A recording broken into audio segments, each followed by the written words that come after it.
what would be your main arguments in the upcoming, or ongoing actually, referendum campaign in Ireland? Well, I think it's part of the solution. I think those of us who are arguing for a yes vote here in Ireland in this referendum, would be foolish to suggest that simply accepting this treaty will in some way magic away the problems that we face at home and across Europe. But I go back to last October, and I was out and about in my own constituency and elsewhere, and even then people said, is it safe to leave your money in the banks? There was this real sense of crisis.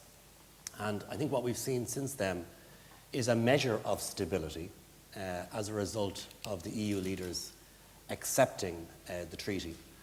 And I think we've got to explain that to the public, that this is a confidence-building measure towards getting our economy, the euro, back on track.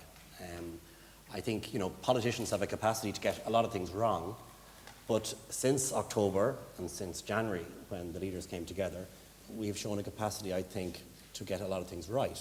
And it is part of the equation. We also need, I think as the Taoiseach said repeatedly, a jobs, growth and investment agenda to help to stimulate the Eurozone economy.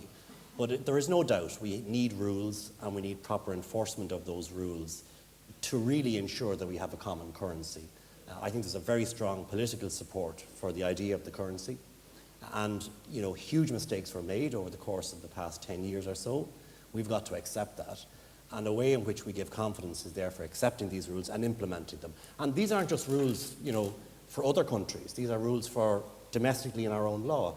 Our own party, in advance of the most recent general election, said that we would introduce a fiscal responsibility bill which would put into Irish domestic law a balanced budget proposal, which was something that is important in terms of Irish stability. So it's not just saying that these rules apply from a top down, they must apply from the bottom up. They must apply in all countries, and people have to have a sense of buy-in and support for that. So it's part of the solution, but I think it would be naive to pretend that it is going to solve all of the difficulties. That's not going to happen.